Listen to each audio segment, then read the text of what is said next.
Graça e paz, irmãos. Amém? Que bom, né? Estarmos juntos. Apesar do horário, né? Imagino que para vocês estarem aqui deve ter sido um grande desafio, e tem sido realmente um desafio. Mas é a vida. A vida tem sido complicada para todos nós. E é melhor que a gente tenha parte do que não tenha nada, né? Eu imagino que para a gente hoje estar aqui são 6h25. Teremos uma aula um pouco menor. Mas, de qualquer forma, não vamos nos render ao não pode, né? Tudo posso naquele que me fortalece. Amém? Vamos orar, vamos pedir a Deus que Ele possa nos ajudar. Senhor nosso Deus, nosso Pai, nós te damos graças, Senhor. Te damos graças porque, mais uma vez, estamos aqui diante de Ti, Senhor, dizendo, fala ao nosso coração, Senhor. Nos ensina a Tua palavra, nos ensina o que Tu queres a partir de todos os relacionamentos que Tu colocas nas nossas vidas, Senhor. Nos ensina que nós não somos nada, mas que és Tu quem dirige as nossas vidas. A Tua soberania, o Teu amor, será percebido na minha vida através de tudo aquilo que eu faço, através de tudo aquilo que eu creio, através de tudo aquilo que eu vivo de acordo com a Tua vontade, Senhor. Nos ensina a estarmos dependentes de Ti, em nome de Jesus. Amém, Senhor. Amém. Bom, o tema do terceiro ano é o que? Relacionamento. O tema maior hoje é entendendo a nossa relação com o mundo. E dentro desse tema, entendendo a nossa relação com o mundo, nós vamos abrir um parênteses para que a gente possa saber ou entender, a partir da palavra, como é que Cristo media, de que forma Cristo media tudo aquilo que eu faço. E preste bem atenção, meus irmãos. Nós somos seres caídos. Sim ou não? Não. Sim ou não?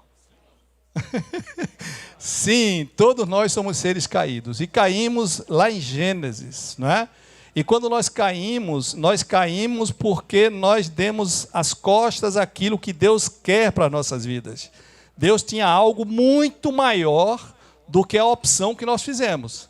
Deus tinha um Éden, prazer porque ali era a presença de Deus, prazer porque Deus estava conosco todos os dias, e por isso nós vivíamos num lugar cujo nome era prazer, porque Deus é prazer, e nós somos expulsos desse Éden, não expulsos pela maldade, mas expulsos pelo cuidado de Deus. Deus, quando nos tirou do Éden, Deus viu o tamanho da nossa maldade, Deus viu a opção que nós fizemos. Nós dissemos para o Senhor, Senhor, eu não quero andar contigo. Eu quero agora andar conforme a minha sabedoria, porque agora eu tenho entendimento. E esse meu entendimento pode me fazer até entender tanto quanto tu, que sabes todas as coisas. E agora eu tenho um caminho próprio. E aí eu fiz o quê? Eu fui lá e cortei meu cordão umbilical com o Senhor. E quando eu cortei esse cordão umbilical com Deus, eu simplesmente disse ao Senhor o seguinte, agora eu sou independente. E aí é o pecado. O pecado necessariamente não é o que eu faço, mas é a forma como eu vivo. Eu quero viver independente de Deus. É por isso que eu peco.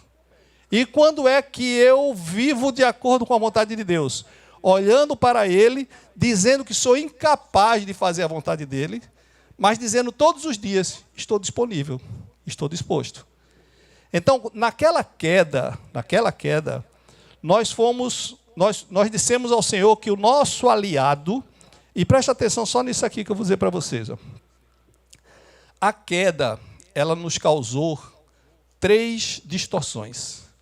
A queda me fez dizer não a Deus, a queda me fez dizer não aos outros, e a queda me fez dizer não à natureza. A queda, ela me causou um mal muito maior do que aquilo que eu estava vendo. E quando eu disse não a Deus, eu também disse não aos outros, e eu também disse não à natureza. Como o nosso tema aqui é relacionamento, e eu vivo, e eu sou pecador, apesar de que nós sabemos o nosso ponto hoje em Cristo Jesus, mas eu continuo sendo pecador, eu estou naquele momento no qual eu e o outro estamos numa fase de relacionamento difícil, por conta da queda. Porque eu perdi a harmonia com o outro. Do mesmo jeito que eu perdi a harmonia com a natureza. Do mesmo jeito que eu perdi a harmonia com Deus. Então, essa harmonia com o outro, eu vou precisar de alguém que me ajude. Eu vou precisar de, quando eu me relaciono, por eu não ter mais essa harmonia, porque agora eu olho o meu umbigo, porque agora eu olho os meus interesses, porque agora eu olho a minha vontade, porque agora o dono da minha vida sou eu, e isso é o pecado. A minha relação sempre prevê que eu sou o que eu estou em primeiro lugar. Isso quando o gestor da minha vida sou eu. Mas todos que estão aqui não administram mais a sua vida. Todos nós que estamos aqui temos alguém que é soberano sobre aquilo que eu faço. Será que é? De vez em quando a gente esquece. De vez em quando a gente vê, nós já fizemos aquilo que eu quero e não o que o Senhor quer. De vez em quando eu vejo quem está dirigindo o carro da minha vida, eu já tirei Jesus da direção, ele já está na carona porque eu estou dirigindo de novo. Esse é o nosso grande problema. É que a nossa entrega, ela não se dá de uma forma plena. A nossa entrega, ela é aos poucos, ela é em pequenas prestações e suaves. E tudo o que o inimigo quer é que nós não tenhamos pressa. O inimigo, necessariamente, ele não vai mexer com a tua vida porque ele sabe que não tem poder para isso. Mas ele quer te dizer o tempo todo, não tenha pressa. A santificação é um processo, de preferência, muito lento. Não sou eu que estou dizendo, é ele, o vermelho e preto. Tá? Lento, vermelho e preto, porque é a capa dele, não tem nada a ver com um clube de futebol. Tá? E ele diz o tempo todo para a gente, não tenha pressa. E sabe o que é que acontece na minha vida? Eu não tenho pressa. Eu tenho pressa para ganhar dinheiro, eu tenho pressa para administrar a vida dos meus filhos, eu tenho pressa para fazer um monte de coisas, mas a pressa para eu estar mais próximo de Deus, mais dependente de Deus, mais pleno em Deus, isso eu não a tenho. E é sobre isso que a gente vai conversar. E olha, se tem alguma coisa que denuncia quem eu sou, são os meus relacionamentos. Se tem algo que deixa muito claro o que eu tenho lá dentro, é o que eu ponho para fora. E esses relacionamentos, em geral, eles vão definir, eles vão mostrar o nível de espiritualidade que eu tenho e até que ponto eu cedo ao Senhor e até onde eu deixo Deus entrar na minha vida. Tem áreas na minha vida que o Senhor pode controlar. Já tem outras que deixa que eu cuido. É assim ou não? É ou não é? Não devia ser, né? Mas nós somos frágeis, somos bem pequenininhos. Bem pequenininhos. Mas o meu Deus é muito grande. O que o meu Deus tem feito nas nossas vidas é apenas o começo daquilo que ainda há de ser completado. E maravilhas muito maiores ele fará. Porque agindo Deus, ninguém impedirá. Tudo aquilo que a gente está vendo aqui, vocês já viram. Não há nenhuma novidade para vocês do que eu vou falar. Tudo que nós falamos da palavra de Deus são alertas do Senhor para aquilo que muitas vezes, no nosso dia a dia, eu preciso reconhecer que eu tenho aqui na minha mente, mas eu não consigo ter aqui no meu coração. E sabe quem é que transporta daqui para aqui? É uma coisa chamada de fé. E sabe quem é que tem essa porção de fé na mão? Não é o esposo dela. Não é seu André. Não é seu Roberto. Quem tem o poder dessa fé é o Senhor Jesus, autor e consumador da nossa fé. Ele é quem faz com que todas essas certezas, que tudo que eu coloco aqui vocês já sabem, todas essas certezas que eu já tenho na minha mente, mas eu preciso que diante de Deus, pelo poder dele em mim, que ele tire daqui e escreva no meu coração. Isso é chamado de fé. A fé é dom de Deus. E é a certeza daquilo que eu sei, mas que eu não estou vivendo. É a certeza daquela obra que Deus já começou e que muitas vezes eu não permito que Ele complete. Muitas vezes eu oro e digo, Senhor, Senhor, eis-me aqui, Senhor. Eis-me aqui, transforma-me plenamente. O Espírito chega, vem todo feliz. Entra no meu coração. Eu digo, ei, Espírito, nessa área não. Ei, Espírito Santo, aí menos. Ele não merece. Ei, Espírito Santo, a minha justiça também não está tão errada. E a gente começa a se justificar e começa a querer ficar no mesmo ponto que nós estamos. O ponto de pequenos homens, pequenos servos, pequena fé, pequena dependência, pequenos cristãos, pequenos servos, mas o Senhor pode fazer muito mais. Nós vamos hoje estudar isso, tomando como base 2 Coríntios. 2 Coríntios 5, e como a gente vai falar em Coríntios, eu vou querer que a gente faça só um breve contexto do que o livro de Coríntios tem. Bem pequeno. Naquela época, em Coríntios, ele tinha uma promiscuidade sexual. Hoje, graças a Deus, nós não temos. Tá? Estamos bem diferentes daquele período. Tinha naquela época uma igreja super dividida. Uma igreja cheia de brigas, cheia de confusões, cheia de vontade próprias. Nós hoje, graças a Deus, não temos isso. Tá? Todos nós sabemos entregar plenamente ao Senhor. E aí o comentário bíblico de Hendricks, ele fala que naquela época a igreja de Coríntios ela tinha uma invasão de pessoas que lutavam contra o apostolado de Paulo e colocavam em dúvida o apostolado de Paulo. E não só colocava em dúvida, como não respeitava esse apostolado. E eles eram chamados de intrusos.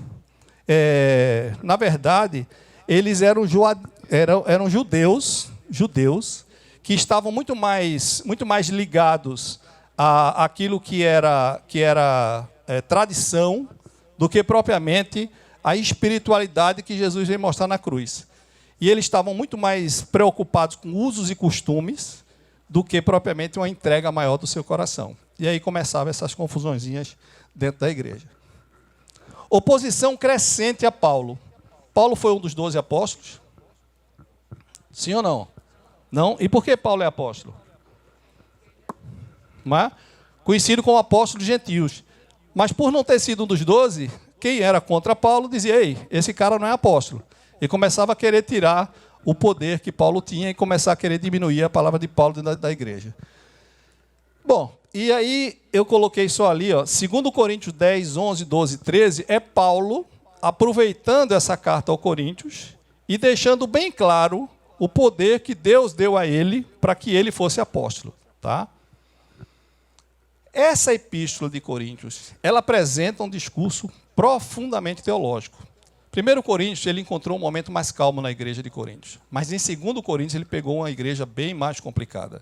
E talvez por isso Paulo tenha escrito um discurso mais profundo, um ensino mais teológico, buscando mais o entendimento do que o Senhor queria para aquela igreja. Né? E nessa carta de Coríntios, ele escreve algumas coisas, ele trata de alguns temas que nós não vemos em todo o Novo Testamento. São 3 temas. O primeiro, verdades sobre a nova aliança, que está lá em Coríntios 2, 12, de 4 a 6. Aliás, de 2, 12 até capítulo 4 a 6. Nossas moradas terrestres e celestial. Isso não é assunto para a gente hoje, é só citando que Coríntios trata de assuntos que nós não vamos ver com facilidade no Novo Testamento. O nosso assunto vai ser esse aí. E o terceiro assunto, que nós só vemos nessa carta, é o ministério da reconciliação. Ministério da reconciliação. E aí vem a primeira questão. Comentário bíblico de Hendricks, né? Quem trata desse comentário na segunda carta aos Coríntios é o Simon Kistemaker, e ele pega esse versículo, pois o amor de Cristo nos o quê? Constrange. O amor de Cristo é inexplicável. O amor de Cristo me deixa sem entendimento. O amor de Cristo faz com que eu olhe para ele e diga, mas eu não mereço nada disso. Eu não consigo entender como é que existe um ser que olha para mim, sabe que tudo que eu fiz, tudo que eu penso, tudo que eu faço, e diz, é impossível você fazer qualquer coisa para que eu te ame menos. Eu não consigo entender. Porque o nosso amor é meritocrático. Eu amo a partir daquilo que você faz. E eu te amo muito mais quando você me dá muito mais motivos. E vou te amar muito menos quando você me der poucos motivos. Esse é o nosso amor, cheio de defeitos. Mas existe um ser chamado Deus que olha para mim, primeiro, me escolhe. Quando eu chegar lá no céu, vai ser a primeira pergunta. Por que eu, Senhor? O que foi que tu vistes em mim? Porque nem minha esposa viu grande coisa. Mas ele me escolheu. E sabe mais do que isso? Ele me ama. Ele te ama profundamente. E absolutamente nada, meus irmãos, que você faça vai diminuir esse amor. E ele te chama para fazer obra dele, que simplesmente você diz, mas eu não tenho a menor capacidade, Senhor. Mas ele diz, eu não te chamei pela tua capacidade. Eu te chamei a partir do meu amor por você. E é a partir disso que eu sinto que eu vou te capacitar. Olha, o amor de Deus me constrange. Mas essa palavra constrange, esse verbo constranger, lá no grego, que significa sunecho, ele tem outros significados em outras traduções. Em Hendricks, ele coloca essa tradução que para mim é a mais completa, porque vem da raiz daquele verbo. A raiz daquele verbo que quer dizer constrange, a sua raiz vai muito mais profundo. Não é constranger, é controla. Significa dizer o seguinte, o amor de Deus, o sentimento de Deus por mim, é Ele quem controla tudo o que eu faço. Isso é alguém pleno.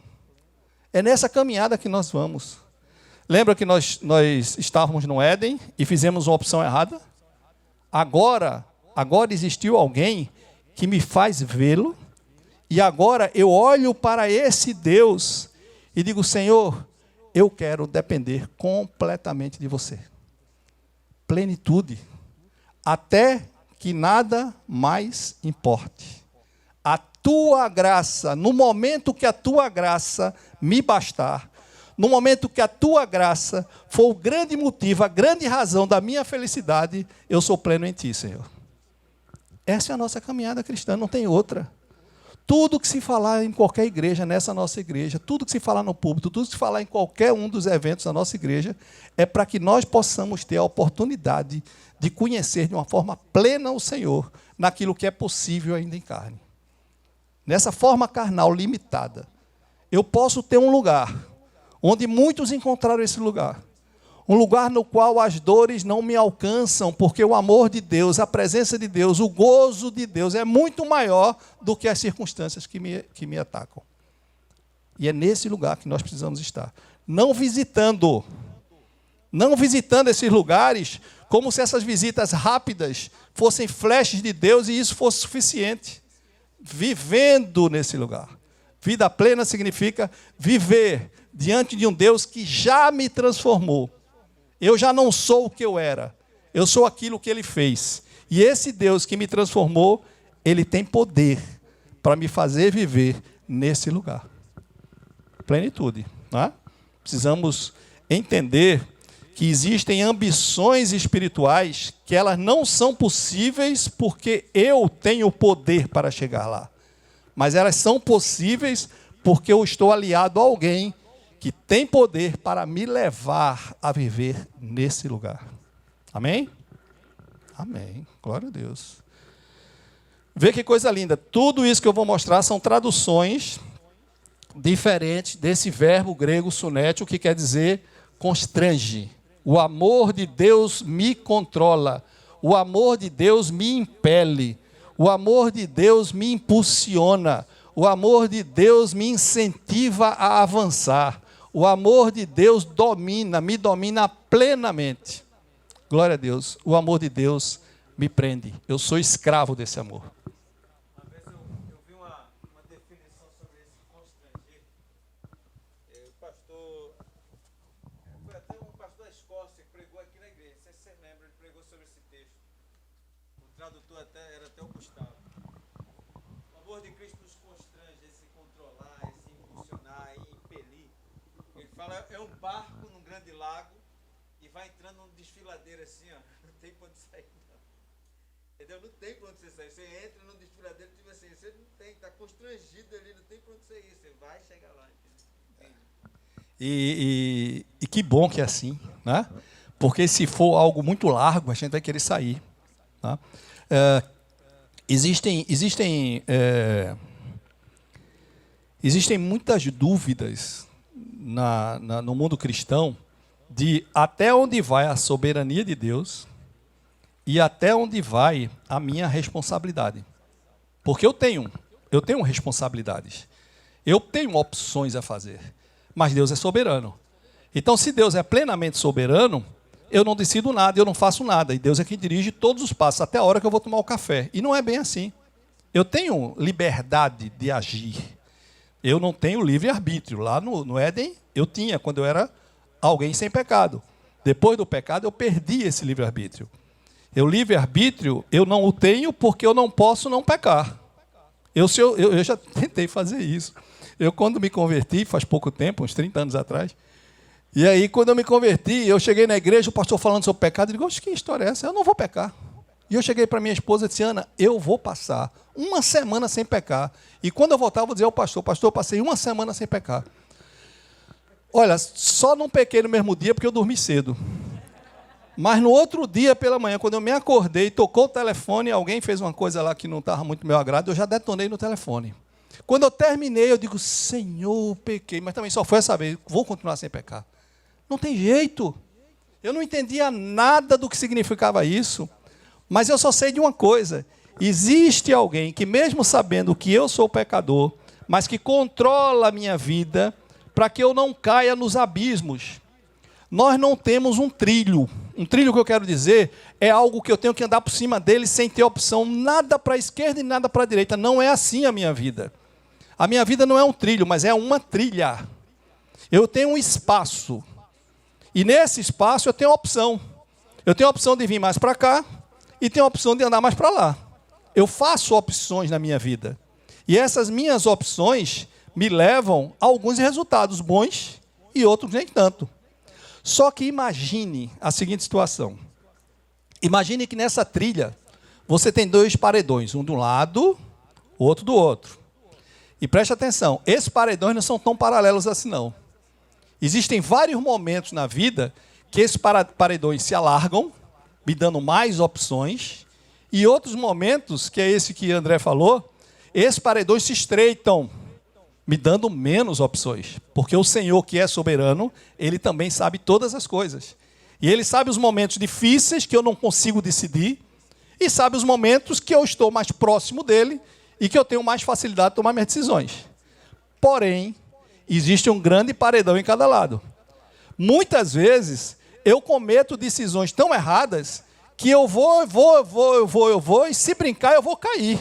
E sabe por que eu não caio? Porque eu me arranho nos paredões do Senhor.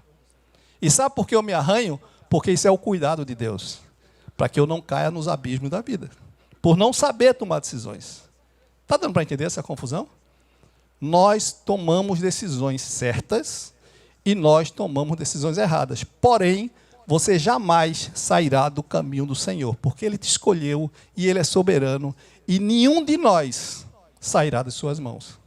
Isso aqui é maravilhoso, porque Ele é quem me prende, porque eu sou escravo de Deus. Mas sabe qual é o tipo do escravo? Eu acho que vocês já ouviram essa história. Hoje eu tenho que controlar mais a hora, né? Porque hoje está menos aqui. Tinha uma escrava, isso é uma historinha, tá? Só para a gente ilustrar isso aqui. Tinha uma escrava que ela foi ser vendida lá no interior, e ela foi vendida e comprada por um homem rico da cidade. Mas esse homem rico tratava tão bem essa escrava, mas tão bem essa escrava, com tanto cuidado, com tanto carinho, com tanto amor, como se fosse uma filha dele, que um dia ele chegou para ela e disse, olha, a partir de hoje, você é livre. Você é livre para viver a sua vida, pode ir, cuidar dos seus filhos, cuidar da sua família. E ela pediu por tudo para não sair da casa dele, porque ali ela era escrava de alguém que a amava tanto que ela se sentia bem e não queria sair da sua presença. Essa é a escravidão que nós temos com o Senhor. A nossa escravidão com Deus é a escravidão, porque Paulo fala muito desse termo escravidão, e é uma escravidão sim, porque nós queremos, desejamos e precisamos ser escravos daquele que é o único que sabe qual é o caminho, porque é aquele que é o único que sabe verdadeiramente aquilo que é bom, perfeito e agradável para a minha vida, e que não me permite que eu saia dessas minhas limitações, e que muitas vezes me permite que eu me arranhe todo, mas contanto que eu não saia do caminho e do bom caminho que ele desenhou para mim. E a esse Deus, nós nos rendemos e dizemos a Ele, Senhor, eu quero essa escravidão. Sabe por quê? Porque na minha liberdade eu não sei viver. Porque a minha liberdade não me trouxe vida. Porque a minha liberdade não me trouxe alegria. Porque a minha liberdade e os meus planejamentos não me trouxeram a felicidade. E as bem-aventuranças e a grande felicidade que tu me ensinas é exatamente a contramão de tudo aquilo que eu pensei que era verdade. Porque tu me dizes que a felicidade é chorar. E para mim a felicidade era sorrir. Tu me dizes que a felicidade eu só vou encontrá-la quando diante de ti eu reconhecer que sou miserável. E no mundo os miseráveis são os tristes. Então parece contramão, e é contramão. Parece paradoxal, é exatamente isso. O Senhor é a contramão dos meus desejos. E os desejos dele, quando forem plenos em mim, eu serei feliz, não porque eu sei o caminho, mas porque ele anda comigo no caminho que ele quer. Toda tentativa nossa é fazer com que a gente possa acordar para uma coisa que não só é possível, como já existe. Você é filho de Deus. Deus já tomou conta da tua vida. O preço já foi pago. Não vai existir uma outra cruz de Jesus. Não vai existir um terceiro, aliás, um Novo Testamento, um Antigo Testamento, um Novo Testamento e um Novíssimo Testamento. Não vai existir. Tudo que foi feito já foi feito. E agora, para mim, não tenho mais nada para fazer, a não ser viver aquilo que o Senhor já me deu, que já me fez. E a gente vai descobrindo nessas palavras o que Deus fez. Ele morreu por todos. Esse todo tem o seu nome ali. Ele morreu por Rafael, está escrito ali. Ele morreu por cada um de vocês, para que os que vivam agora não vivam mais para si, para o seu umbigo. Mas que a partir de agora, do dia de hoje, quando a gente sair daqui, mais uma vez, nós vamos estar preparados para vivermos a vida que Ele nos deu. Lembra a semana passada, quando nós vimos o tribunal cósmico? Lembra aquele tribunal? Lembra de descendo as escadarias? Lembra da nossa despedida com Jesus? Qual foi a nossa despedida com Jesus? Vai e viva a minha vida, que eu, Jesus, vou morrer a tua morte. Nós estamos exatamente nesse ponto, não vivendo mais para nós mesmos, mas para aquele que, por cada um de nós, morreu e nos deu uma nova vida e ressuscitou, venceu a morte. O que é que quer dizer isso? Aquilo que nós sabemos, o propósito, a motivação, o objetivo da obra redentora de Cristo é que todo o seu povo, liberto da maldição do pecado, agora desfrute, essa palavra é fundamental, desfrute a vida em obediência e comunhão com Ele. Por que desfrute é fundamental? Porque agora eu vou viver uma vida que não é mais a minha. Agora eu não vou mais definir, decidir minha vida. Eu entreguei isso àquele que me comprou por um preço impagável. E a Ele agora, tudo que eu faço, eu vou passar por esse filtro. Senhor, é tua vontade?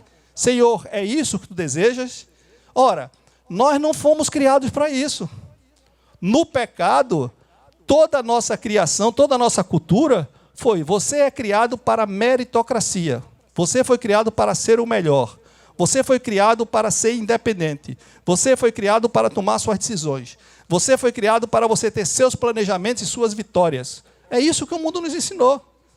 Mas a Bíblia diz, apaga tudo isso e joga tudo isso no lixo, e agora você olha para Jesus e diz, não sou eu mais, agora és tu.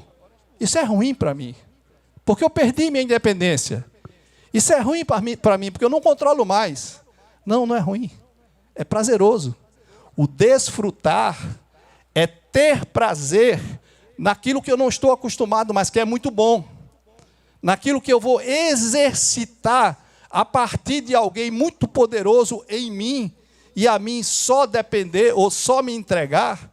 E a partir desses exercícios eu começo a provar de alguma coisa que eu não sabia, mas que é muito bom. Porque Ele me dá segurança. Porque ele tem caminhos que não são os meus, mas que quando eu provo, são bons. Vocês já entraram no self-service, né?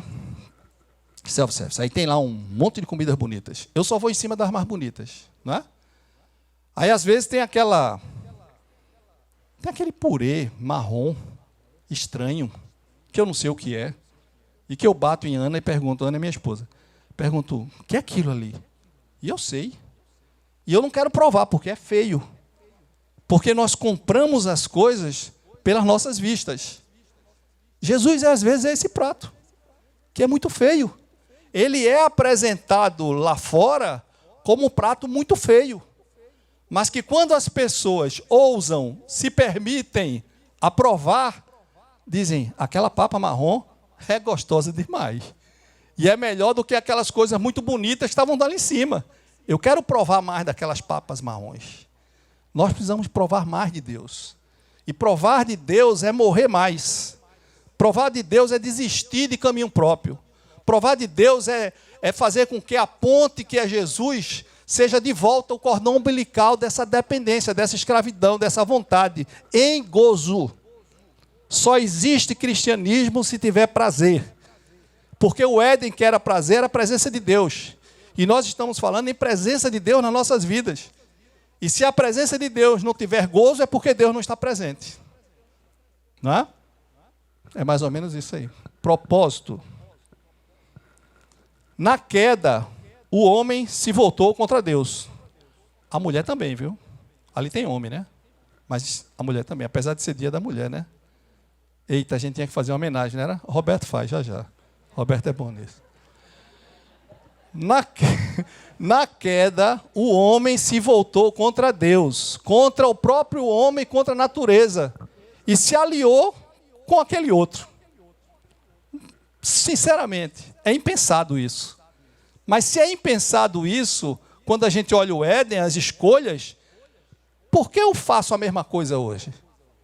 Por que isso é tão impensado quando está escrito e não é tão impensado quanto é vivenciado? Porque as minhas opções pelo pecado, muitas vezes, não me afligem tanto como deveriam me afligir? Porque as minhas opções pelo pecado não me ferem tanto quanto eu firo a Deus? Porque isso é tão absurdo quando está no PowerPoint, mas não é tão absurdo quando está no meu coração? Nós precisamos refletir sobre essas coisas. Porque nós não somos aquilo que queremos ser e estamos longe de ser aquilo que Deus quer que nós sejamos, mas estamos muito próximos de depender plenamente desse Deus para que Ele complete a boa obra de uma forma plena nas nossas vidas. Isso é possível e Ele vai fazer. A cruz, Jesus morreu na cruz, aí Jesus sobe para os céus, aí Jesus diz para Deus, Deus, eu morri por amor aos irmãos. Então Deus perdoa os irmãos? Derrama sobre ele a graça? Não, não foi assim não. Não foi assim não. A graça de Deus não foi fruto, não foi a causa da cruz. A graça de Deus não foi derramada sobre nossas vidas a partir da cruz. A cruz é que foi o resultado dessa graça e desse amor. O que eu quero dizer é o seguinte, ó, tudo isso já estava planejado desde a eternidade. Desde a eternidade. Teu nome já estava escrito no livro da vida. Tudo aquilo que você hoje faz, tudo aquilo que você vai fazer, Deus já tinha definido para você. Deus já estava caminhando com você mesmo antes de você nascer. Deus já tinha projetado uma cruz por amor a Ele próprio, a partir de um coração que nós não entendemos, a partir de um coração, volta lá o primeiro, que me constrange, a partir de um coração que deveria hoje estar totalmente controlando a minha vida. E esse amor completo de Deus é que fez com que a cruz existisse. A cruz existiu a partir do amor de Deus e não a partir de si própria. A cruz não é a causa, e sim o resultado de um amor incompreendido, de um amor completo, de um amor que nem na glória a gente vai entender. Uma excelente forma da gente refletir sobre uma vida aos pés de Cristo, essa vida que nós queremos, essa vida que nós desejamos, essa vida que eu tenho certeza que nós buscamos, a melhor forma que eu tenho de refletir sobre essa vida que eu tenho ou não com o Senhor, se dá através de como eu me relaciono. Se dá através de como eu me relaciono com os irmãos. Irmãos. Me relacionar com os irmãos é fácil. É? Não sei. Como eu me relaciono com os amigos, que necessariamente não são irmãos. E como eu me relaciono até com aqueles, eu botei ali uma palavra mais leve, rivais. mas a Bíblia chama até de inimigos, de como eu me relaciono. Essa forma de como eu me relaciono mostra quem controla a minha vida. Mostra até que ponto eu sou dependente de Deus, entregue ao Senhor, confio nele, entrego a Ele, e muitas vezes abro mão de ter razão. Muitas vezes vou me ferir do jeito que Jesus se feriu. Lembra a semana passada, nós lemos em Romanos, e o versículo que dizia é que nós devemos oferecer o nosso corpo como sacrifício. O que é que significa isso? Vai ter dor. Eu irei me sacrificar por aquele que fez um sacrifício que eu sou incapaz de fazer. Mas ele já fez por mim. Né? Esses relacionamentos que eu tenho hoje, que eu tive ontem e que eu terei a partir de agora, eles são talvez uma forma mais clara de quem verdadeiramente está lá dentro de mim. Controlando, dirigindo, a quem meu coração está entregue. A gente está indo versículo por versículo, só para a gente entender um pouquinho de Coríntios. No final vocês vão entender por quê. O que é que tudo isso aí tem a ver com relacionamento? A gente no final vai tirar umas conclusões bem legais para a gente. Assim que nós, daqui por diante, é quando nós fomos tocados pelo Senhor, convertidos. Tá? Assim que nós, daqui por diante, a ninguém conhecemos segundo a carne. E se antes conhecemos Cristo segundo a carne, já agora não conhecemos segundo a carne. E assim, se alguém está em Cristo, é nova criatura, as coisas antigas já passaram, eis que se fizeram novas. Ninguém nunca ouviu falar nesse versículo. Mas veja quanta coisa a gente pode tirar disso aí. Primeiro, o efeito da cruz de Cristo é que nós conhecemos as pessoas, ou deveríamos conhecer as pessoas, não de um ponto de vista do mundo, não de um ponto de vista carnal, mas de um ponto de vista espiritual. Preste atenção. Eu fui salvo para quê? Por que eu fui salvo? Por que Deus me escolheu? Por que Deus me tirou dessa lama? Para que eu fosse sozinho para os céus? Será que é isso que Deus quer? Não. Deus escolheu a muitas pessoas. E eu não sei quem são essas pessoas. Dentre elas, glória a Deus, estamos lá. Mas quando Deus me tira do lamaçal, Deus me faz agora o quê? Depois da minha identidade de quem eu sou, o segundo ano me ensina uma outra coisa, que é o quê? O que é que eu faço? Qual é a minha vocação? Qual é o meu serviço? Meu serviço é servir a quem? Ao Senhor. E qual é a obra do Senhor? A cruz. E o que é a cruz? Morte. E o que é morte? Não sou mais o que eu era. Agora eu sou o que Ele faz em mim. E o que é que Ele faz em mim? Ser Ele aqui na terra. Então eu sou um pequeno Cristo, eu sou um cristão. Eu sou hoje a imagem de Deus. Eu não aponto para Jesus, eu sou Jesus. Estranho, né? Mas é verdade. Eu não aponto para Jesus, porque eu sou essa imagem. Eu sou a imagem de Cristo. Ah, mas a imagem está feia. Procure arrumar. Porque o Deus poderoso está em você. Lapidando essa imagem. Fazendo com que essa imagem seja cada vez mais próxima da imagem real. Essa imagem vai ser plena? Não, não será plena. Mas ela será cada vez mais próxima do real. Um vidro todo quebradinho, você pega um pedacinho dele, você se olha, só se vê em parte, mas se vê. Nós somos esses vidros quebrados. Ou às vezes embaçado. Mas a gente se olha no embaçamento, não dá para ver meus olhos verdes, mas dá para ver que eu tenho olhos. E a gente vai se vendo. O Senhor nos chama para que nós sejamos verdadeiramente Cristos, representantes de Deus. E a grande questão é, o que é que falta? A pergunta que eu me faço todos os dias é, o que é que falta? Porque, vê, Deus já me escolheu. Era a parte mais difícil. Deus já derramou sobre mim o Espírito Santo de Deus. Tem poder? Lá a Bíblia diz que tem. Atos 2,8 diz, recebereis poder. Mas esse poder é para me deixar forte e poderoso? Não. É para que, a partir desse ser sem força e sem poder, ele, o poderoso, faça fluir por mim todo o seu poder. Me transformando e me usando para transformar o mundo. Mesmo que eu não seja nada. Porque o poder é dele e para ele. E não para que eu possa aparentar um poder que eu não tenho. O poder que eu tenho não é para mim. O poder que eu tenho é para ele. E o que é que eu faço com esse poder? Me escondo? Não faço nada? Sabe, o que é que nos falta? Nos falta ser assembleanos. Tome posse. Tome posse. Vamos viver o que nós já somos. Vamos acreditar que Deus é hoje o que Ele disse que faria. Vamos acreditar que o poder de Deus que emana lá dos céus, que emana daquela cruz, que emana do Espírito Santo de Deus, Ele está hoje em nós. Se eu não atrapalhar, Ele fará a obra. Se eu não atrapalhar. Aí é só para mostrar, o primeiro verbo lá é um verbo em grego diferente dos outros dois. É só para mostrar que o primeiro verbo é um verbo que fala de uma intimidade mais profunda. E o que é que ele quer dizer? Ele quer dizer que diante do homem, diante do outro, eu não o conheço profundamente. Eu não conheço o outro de uma forma profunda. E olha que eu não conheço sequer a Deus de uma forma profunda. Eu tenho condições de conhecer hoje Deus de uma forma plena? Sim ou não? Sim ou não? Não. Quando eu estiver lá nos céus, eu conhecerei Deus de uma forma plena? Não. Porque eu sou limitado.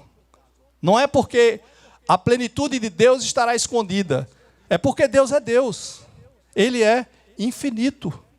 Deus é completo, pleno, infinito, e os atributos de Deus me fazem olhar para Ele e saber, mesmo na glória, eu não te conhecerei de uma forma plena, mas nós não somos chamados ou convidados por Deus para conhecê-lo de uma forma plena. Nós somos chamados por Deus para vivermos Ele de uma forma plena. Está dando para entender? Apenas obedeça. Apenas saiba que Ele é Deus. Apenas tenha prazer de ouvi-lo. Apenas tenha prazer de vivenciar aquilo que Ele colocar no teu coração. Mesmo que você não entenda. Mesmo que você ache ou duvide desses caminhos. Mesmo que você duvide dos caminhos do Senhor. Eles são perfeitos. Prove. Aquela famosa frase, né? Prova, provai e vede o quanto o Senhor é bom. Isso aí é só para assim, ó. Só para que a gente, quando a gente se aproximar de alguém, falando de relacionamentos, né? Vamos botar nosso tema lá, relacionamentos. A minha vida é de relacionamento. Eu não sou eremita, né? Eu não sou alguém isolado do mundo, e a palavra me diz que não é para ser. A palavra diz o seguinte: saia, vai para fora, igreja, saia, ide, relacione-se, congregue. Então, a minha vida é feita de relacionamentos. A questão toda é quem eu represento nesses relacionamentos. A quem eu represento? A minha justiça ou a justiça de alguém que mudou minha vida? As minhas vontades, os meus desejos ou os desejos dele? Porque se eu vou amanhã conversar com Rafa, e Rafa me diz algumas coisas que eu não concordo. Mas Rafa, só nesse exemplo, Rafa suponha que seja uma pessoa do mundo. E nesse momento, Rafa é grosseiro comigo. Ora, quando as pessoas são grosseiras, a primeira frase que nós temos do mundo é que eu não tenho que aguentar a grosseria de ninguém. É que nós não estamos preparados para vivermos com pessoas que querem nos rejeitar. Mas o que é que a palavra de Deus diz? A palavra de Deus me ensina que nas minhas relações, o que me importa não é a carne, mas o que me importa é o que está por trás dela. Quem faz, não é o que Rafa faz, mas é quem faz Rafa ser o que ele é. E nesse exemplo, quem faz Rafa ser grosseiro. E na minha conversa e na minha relação, eu só tenho um objetivo, que é trazer as pessoas aos pés do Senhor. Para isso, se for necessário, se humilhe. Se for necessário, sofra as dores. Se for necessário, abra mão de ter razão. Se for necessário, pague o preço. Mas não tem mais. Foi o que Jesus mandou. E a gente está preparado para fazer isso? Só estarei preparado se o Senhor tomar conta do meu coração. E no final a gente vai entender por que essas coisas. Vamos em frente. Ora, tudo provém de Deus que nos o quê? Reconciliou. Deus o quê? Me reconciliou. Reconciliou com quem? Com Ele próprio. Mesmo por meio de Cristo. E nos deu o ministério. Olha, Deus me reconciliou. O que é reconciliar? Lá no Éden, nós optamos em não vivermos mais com Deus. Nós decidimos que não queríamos conversa com o Senhor. Mas o Senhor, eu desisti de Deus. Mas Deus nunca desistiu de mim. E aí Deus decidiu fazer agora, ou nos trazer de volta, porque nós tínhamos uma relação totalmente quebrada, distante. Nós precisávamos nos aproximar, porque quando eu fiz a opção pelo pecado, é impossível Deus conviver comigo neste pecado. Então Deus arranjou uma forma de me trazer de volta, ou melhor, de fazer com que eu pudesse estar de volta. Reconciliar é fazer as pazes através de um mediador. Reconciliar é fazer com que aquelas partes se entendam através de um terceiro que vai ali para poder fazer com que essas duas partes possam ou ceder ou abrir novos caminhos para que elas possam ter de volta a sua relação. Tá? Então Deus não só me reconciliou, como Ele me entregou na mão esse ministério. São duas coisas, mas vai ter uma terceira. Deus me reconcilia consigo mesmo, por meio de Cristo, e Ele me dá o ministério da reconciliação, a saber que Deus estava em Cristo, aí vem a bronca, reconciliando consigo o mundo. A gente vai entender isso já já. Não imputando aos homens as suas transgressões, e nos confiou a palavra da reconciliação. Deus me reconcilia, Deus me dá um ministério, e Deus me dá essa palavra da reconciliação. Tá? Vamos ver como é que a gente pode entender isso aí. Primeiro, tudo provém de Deus. É a primeira frase lá. Tudo provém de Deus. Por quê? Porque Ele, Deus, é a fonte da reconciliação. Esse projeto de reconciliação estava primeiro no coração de Deus. Foi Deus quem bolou tudo isso. Foi o amor de Deus que não permitiu que nós pudéssemos ficar onde nós optamos ficar, longe dele. O amor de Deus bolou, disse, eu não quero, vocês estão dizendo que não querem ficar comigo, mas eu amo vocês e vou trazê-los de volta. E aí Deus bolou esse ministério e Ele resolve nos reconciliar. Como? Em Cristo. Ele é a fonte da reconciliação e Cristo é o quê? O agente da reconciliação. Deus usa Cristo para que nós, em Cristo, sejamos reconciliados. Primeiro, Deus nos reconcilia com Ele. Mas Deus me reconciliou com Ele, não foi por meu mérito. Não foi porque eu nasci em igreja. Não foi porque eu assisto os cultos. Não foi porque eu leio a Bíblia todos os dias. Deus me reconciliou exclusivamente pela sua misericórdia, pela sua graça, frutos do seu amor. Ele me reconciliou porque Ele quis. Não existe mérito nenhum naquilo que nós fazemos. Então, essa reconciliação independe de mim. Depende exclusivamente do coração de Deus. Coração gracioso de Deus, que me reconciliou com Ele. E Ele achou pouco. Ele me traz para Ele e agora me envia para trazer outros para Ele. Tá? Até aí tudo bem, pessoal?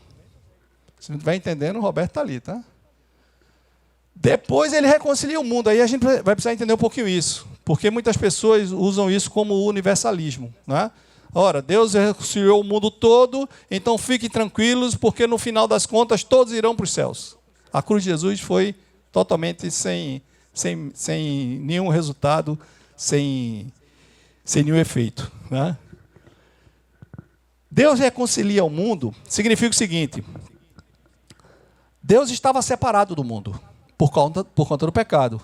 Quando Ele manda Jesus, Ele está mandando de volta. Lá no Éden, que foi que eu fiz? Eu não cortei o cordão umbilical. Eu disse, eu não quero conversa contigo. Eu agora vou administrar a minha vida, eu vou andar sozinho, sou eu que sei os caminhos que eu vou tomar. E Ele agora manda de volta esse cordão umbilical. Ele agora manda de volta uma ponte que possa me ligar a Ele. E essa ponte é chamada de Jesus. E essa ponte é a reconciliação possível com Deus e a única reconciliação possível, porque não existe outra forma nem outro caminho para me chegar até Ele. Então, Cristo é a minha reconciliação. Cristo é a ponte colocada para todo aquele que nele crê. Até aí, tudo bem? Nos deu o ministério e a palavra de reconciliação. E aí vem aquela frase meio complicada. Você é essa ponte. Você é o pequeno Cristo. Porque você é chamado para reconciliar. Porque o ministério da reconciliação está nas suas mãos. Porque a palavra da reconciliação está no seu coração. Porque o Espírito que dirige a sua vida habita em você. Porque o poder para você vencer o seu eu já lhe foi dado. Porque toda a obra já foi feita e agora basta que você siga aquilo que Deus está enviando. Você é a ponte que liga Deus a esse mundo caído lá fora. Base da reconciliação de Deus em Cristo. Ora, não colocou na sua conta aquilo que é impagável. É que esse versículo vocês conhecem bem. Não imputando aos homens as suas transgressões. O que é que quer dizer com isso? Aquilo que todos nós sabemos. A nossa dívida era completamente impagável. Quando a gente pega aquela parábola do devedor, você vê que aquela dívida do grande devedor, ela corresponderia a algo em torno de 150 e poucos anos de trabalho. Era totalmente impagável, impossível de se pagar. Mas o que é que Cristo faz? Cristo não imputa. Ele não coloca essa conta. Quando Deus puxa a tua ficha, Ele vai lá nos céus e, eita, está chegando Adilto aqui. Ele puxa a ficha de Adilto até que, eita, não deve nada. Pode entrar nos céus. Uma dívida que era impossível, Cristo pagou por cada um de nós. E essa dívida, ela agora me gera diante dEle um compromisso. O compromisso de descer as escadarias. Um compromisso de ser aquilo que eu disse diante dele que eu seria. Um compromisso de que o Espírito que habita em mim, que todos os dias me convencem do pequeno que eu sou e do grande que ele é, de que eu farei a vontade dele, porque ele é grande, não eu. O compromisso de fazer e de deixar de ser teórico, de apenas desejar fazer. O compromisso de deixar esse coração aqui, não apenas com as minhas vontades e desejos, mas tirar todos os desejos e vontades próprias e deixar Deus agir com suas vontades e seus desejos, que não são os meus, mas que são bem melhores do que os meus. Jesus paga essa conta, aliás, nossa conta, e ainda nos substitui. Em Cristo somos justificados. A justificação não é a santificação. A justificação ela não tem grau. A justificação não tem alguém que foi justificado há 32 anos atrás e que hoje é pastor, e alguém que foi justificado aqui na esquina e que era simplesmente alguém que assaltava e foi justificado ontem. Os dois têm o mesmo grau diante de Deus. Os dois foram justificados. A justificação não tem grau. A justificação que nós estamos falando é exatamente a conversão. Nós somos justificados. Isso não tem processo, é imediato. Feito uma vez, acabou-se. E não haverá volta. Se dá no tribunal de Deus, fora de nós. A santificação está dentro de você. Quem é que faz isso? Espírito Santo de Deus. Todos os dias, Ele me ensina dos meus pecados. Todos os dias, Ele me ensina dos bons caminhos que Ele tem para mim. Todos os dias, Ele sussurra nos meus ouvidos as minhas escolhas erradas. Mas a justificação não.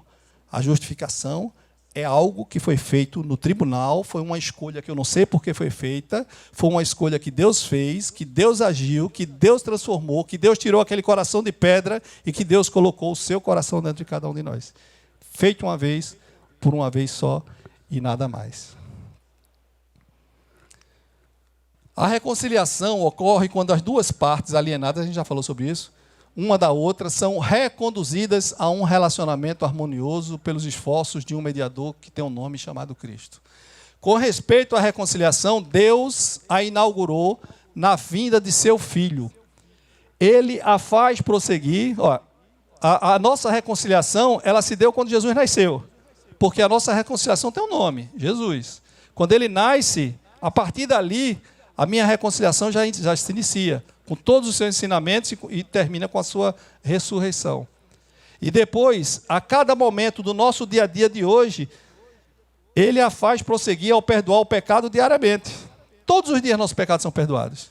Todos os dias. Aqueles que eu fiz, aqueles que eu estou fazendo, aqueles que eu farei, todos já foram perdoados.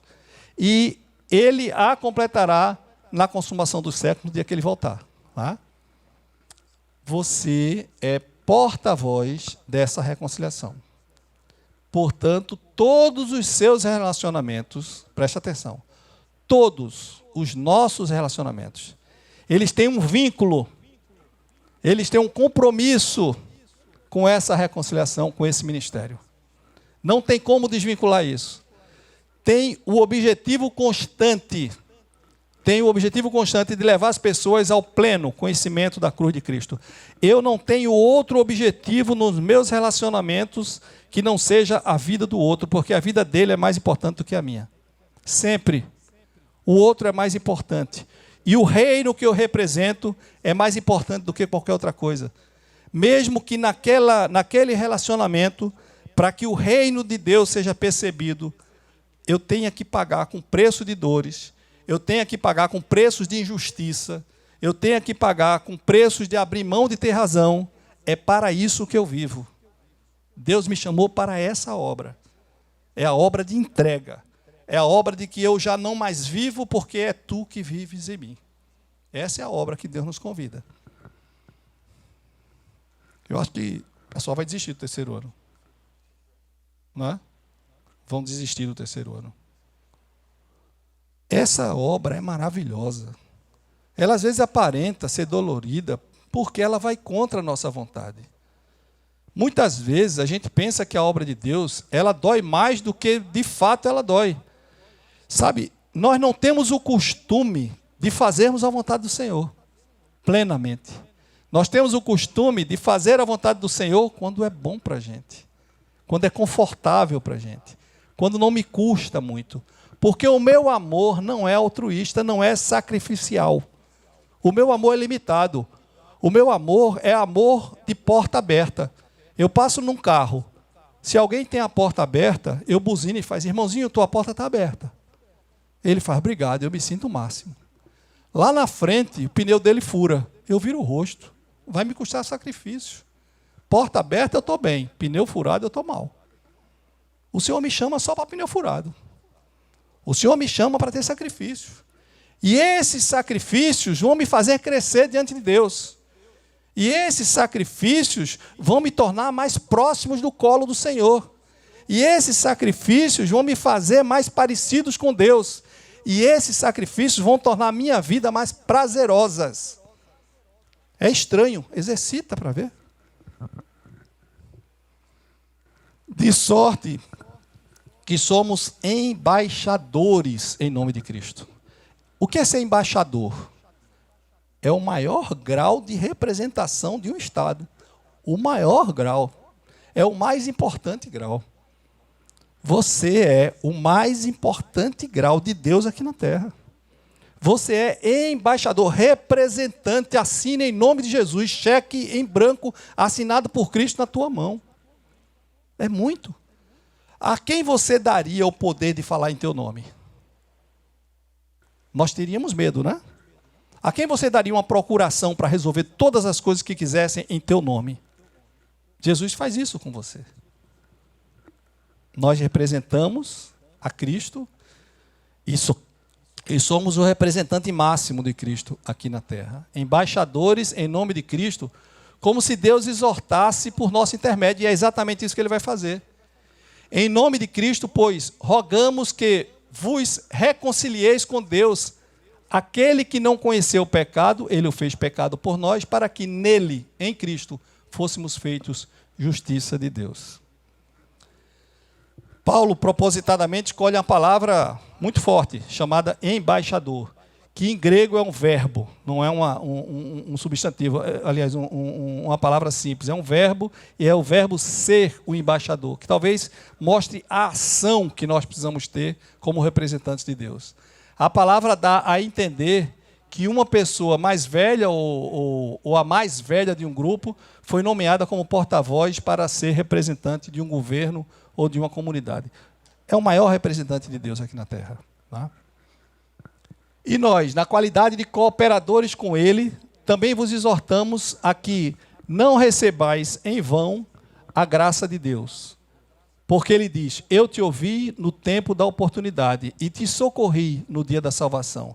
Eis agora o tempo sobremodo oportuno. Tem 2 avisos de Deus aí.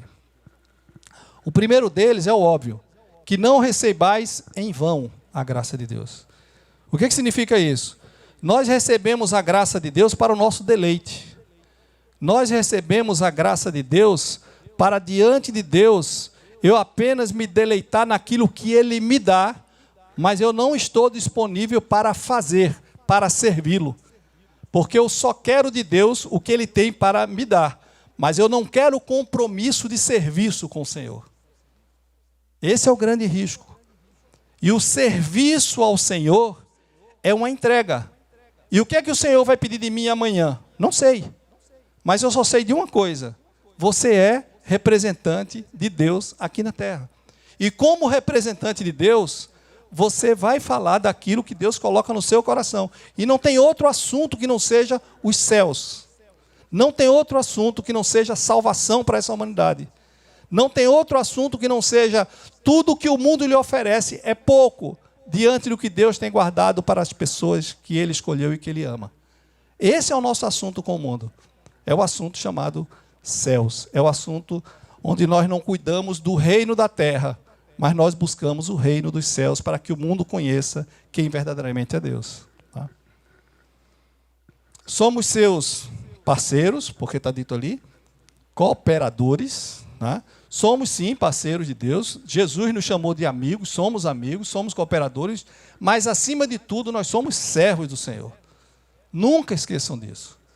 Todo mais na nossa vida, o Senhor pode nos chamar da forma que Ele quiser. Mas nós somos servos felizes aos pés do Senhor. Esse é o que nós somos. É isso que nós estamos aqui a representar. A nossa representação não é de servos que cumprem normas. Não é de servos de igreja do não. Não pode beber, não pode fumar, não pode ir para uma festa, não pode pensar, não pode ver jogo de futebol. Não, nós não somos dessa igreja. Nós somos da igreja de que existe um Deus que me preenche. Existe um Deus que me faz viver uma vida tão nova, tão diferente da anterior, mas tão melhor do que a anterior. Deus não nos chama para uma vida morta, mas nos chama para uma vida e vida em abundância. Deus me chama para viver uma vida não de acordo com meus planejamentos, porque meus planejamentos, eu não consigo planejar nem o dia de amanhã na certeza do que vai acontecer. Deus me ensina a depender de alguém que sabe todas as coisas. Então, quando nós apresentamos a Deus, nós deveríamos apresentar através do povo mais feliz do mundo, que são aqueles que tiveram o coração transformado pelo Senhor. O temor ao Senhor é o princípio da sabedoria. Não receba em vão a graça de Deus. Esse versículo que está entre parênteses, ele é Isaías 49:8. E esse versículo, o que ele vai falar é exatamente sobre humilhação e exaltação. Nós nos humilhamos ao Senhor para que um dia nós possamos ser exaltados por Ele. Humilhar-se diante de Deus. Sabe o que é humilhar? É somente a mesma coisa que nós já ouvimos falar desde o início aqui da conversa. Humilhar significa eu não tenho mais vida. Humilhar significa eu não tenho reputação, eu não quero autoestima, eu não quero baixa estima, eu não quero dirigir minha vida, eu não quero o conceito do mundo sobre mim, nem muito menos meu sobre eu mesmo. Eu só quero um conceito, o teu sobre mim. Humilhar significa faça em mim o que tu quiseres. No dia que nós dissermos isso ao Senhor, e que o Senhor, quando botar a mão dele sobre a sua vida, e você começar a fazer aquilo que ele quer, você vai estar muito pleno diante de Deus. Muito pleno. Os últimos versículos do capítulo 5 e esses dois acima revelam urgência. Na verdade, urgência porque Paulo suplica a seus leitores que se reconciliem com Deus. Olha, irmãos, a gente fica pensando, conversando sobre o Senhor, adiando essa profundidade com Deus. Nós estamos acostumados a uma relação meramente superficial com o Senhor. Nós estamos muito felizes com tudo que Deus já fez nas nossas vidas, como se Deus fosse incapaz de fazer mais. Nós estamos tão cheios de Deus que parece que esse Deus que me completa hoje não é muito menor do que o tamanho do Deus verdadeiro. Podemos muito mais. Nós ousamos em várias áreas das nossas vidas, mas não temos a coragem de ousar na área mais importante da nossa vida. Nós podemos muito mais. Quando nós lemos sobre Paulo, quando nós lemos sobre Moisés, quando nós lemos sobre Abraão, nós ficamos assim de queixo caído com o que Deus fez naqueles homens covardes, frouxos, iguais a qualquer um da gente. Mas nós só olhamos o que Deus fez. Quando olhamos quem eram eles, nós nos refletimos igualzinho a eles. E por que eu não reflito igual a ele depois do que Deus fez na vida deles? Porque Paulo pôde fazer muito mais do que aquilo que eu posso fazer hoje? Claro que não. Basta que nós não rendamos plenamente no Senhor. Essa entrega cada vez mais completa em Deus, mais completa vai estar a obra dele na tua vida. Quanto mais nós tivermos a certeza de que o tamanho de Deus é infinito e que o tamanho do Deus que eu tenho hoje é muito pequeno diante daquilo que Ele vai fazer, aí eu vou fazer muito mais, porque eu vou permitir que Ele faça. Tá? Bom, aí a gente vai agora passar por nosso relacionamento. São mais 5 minutinhos só. O que tudo isso até agora nos ensina sobre o nosso assunto de terceiro ano, que são relacionamentos? Nos ensinam coisas bem simples. Ó. Primeiro, que quem dirige as minhas relações, os meus relacionamentos, é Cristo, e não a minha justiça. Então, muito cuidado. Quando nós nos relacionamos, não busque as suas certezas. Não busque as suas razões. Não busque a sua justiça. Porque a sua justiça, se prevalecer, a justiça de Deus muitas vezes não irá prevalecer. As nossas justiças, com certeza, vão apagar a justiça de Deus. Porque nós não estamos no relacionamento para provar que nós temos razão. Nós estamos nos relacionamentos para provar que existe um Deus para aquela pessoa. O nosso papel, o nosso desejo, o nosso motivo diante do Deus que colocou na nossa frente aquele relacionamento, e aquele relacionamento não me pertence, pertence ao Deus que colocou, e nesse relacionamento Deus está lá de cima olhando e esperando só uma coisa: Edeilton, traz essa pessoa para o meu rebanho. E ali eu estou preocupado em ferir a pessoa porque aquela pessoa não entende ao Senhor. E ali eu estou preocupado em ferir aquela pessoa porque ela foi injusta comigo. E ali eu estou preocupado em não pagar o ônus porque aquela pessoa não merece que eu pague o ônus. E eu merecia a cruz de Jesus? E eu merecia ser escolhido? Nesse ponto nós precisamos ter muito cuidado. Meus relacionamentos não refletem quem eu sou. E olha que a maioria deles, a vida toda refletiu quem eu sou. Mas eu morri. Então, os meus relacionamentos não refletem mais o meu eu, porque o meu eu não existe. Só existe um agora, que é o eu sou, em mim. E não mais o meu eu. Meus relacionamentos não refletem quem eu sou, e sim quem ele é. E aí vem um versículo para confirmar isso. Não julgo os outros do ponto de vista do mundo, e sim da perspectiva espiritual, e sim do meu papel diante daquilo ali, do meu papel diante desses relacionamentos. Tá? As minhas relações devem refletir as palavras e o ministério de reconciliação que eu recebi de Deus. Ela reflete? Deus diz que colocou na nossa mão o ministério, mas não só o ministério, como também as palavras do ministério. E colocou o Espírito Santo para que me desse as palavras certas na hora certa. E colocou a Bíblia para que eu pudesse entender a sua vontade. Eu tenho tudo. Eu faço. Os meus relacionamentos devem refletir o embaixador, o representante maior de Deus aqui na terra. Eu sou, você é o maior representante de Deus para aquela pessoa que Deus colocou na sua frente. Nós não estamos ali para provar para aquelas pessoas que os caminhos delas estão errados. Nós estamos ali para pegar aquela pessoa e levar para alguém que pode perdoá-la. Nós não temos esse poder. Os meus relacionamentos devem refletir o embaixador de Cristo que nós somos. Sou representante de um reino, que é o reino dos céus. E aí o nosso cuidado, né? Cuidado para que a gente não faça essa obra de uma forma desleixada. Para que nós não façamos a obra de Deus muito mais preocupado com as nossas limitações e justificando todos os dias. Porque não tem ninguém que justifique mais diante de Deus as besteiras que faz do que eu. Todos os dias eu me justifico. Não tem que se justificar, tem que fazer. Tem que fazer. A gente tem que parar de explicar aquilo que não tem explicação. Se eu não faço é porque eu sou pecador. Se eu não faço é porque eu sou omisso. Se eu não faço é porque Cristo é pequeno para mim. Se eu não faço é porque talvez o mundo seja mais importante, a minha reputação seja maior do que Cristo em mim. Se eu não faço, Jesus não tem culpa nenhuma disso. Não tem que me explicar. Tem que pedir perdão. Tá? Para que nós possamos refletir. Preste atenção nessa frase. Se o meu coração não estiver aberto para o perdão, para sentir a dor, para pagar o preço, ele também não estará aberto para Cristo. Se o meu coração não estiver pronto para ser humilhado por Jesus, ele também não estará pronto para ser exaltado por Deus. Se o meu coração não estiver disposto a viver uma vida de amor altruísta, a vida de um amor que está preparado o tempo todo para ser sacrifício pequeno, em troca de um sacrifício tão maior que foi feito, se o meu coração não estiver pronto para isso, só estiver pronto para fechar a porta do carro do lado, ele também não vai estar apto a falar em nome do Senhor Jesus. Essa é a realidade da Bíblia.